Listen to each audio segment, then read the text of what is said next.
This man actually made a hydroelectric generator and went straight to freedom of electricity.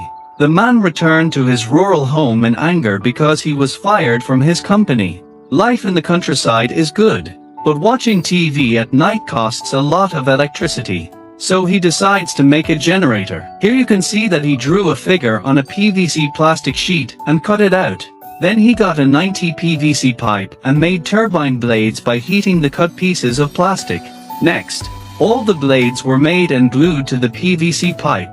After gluing the blades, you need to use a special glue for PVC pipes, because this glue is waterproof. Then prepare a plastic bucket. Cut the bottom of the bucket.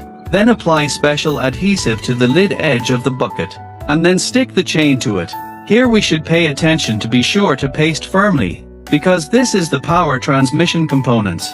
After gluing it on and spraying it a nice blue color, next we need to prepare some pipes and weld an iron frame. Since we are making a portable hydroelectric generator, we need to weld a frame. That way it's easy to carry and good for fixing. Welded and sprayed with anti-rust paint. The next step is to assemble. Pay attention to the details. Thanks to the man learned 2 years to repair the bike.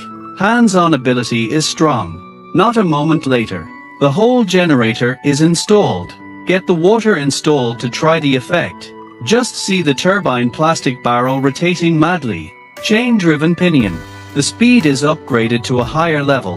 Issued enough electricity for a family to use. Then hook up a 220-volt fan. And here you can see that the fan started working right away. The man never worries about having to pay the electric bill again.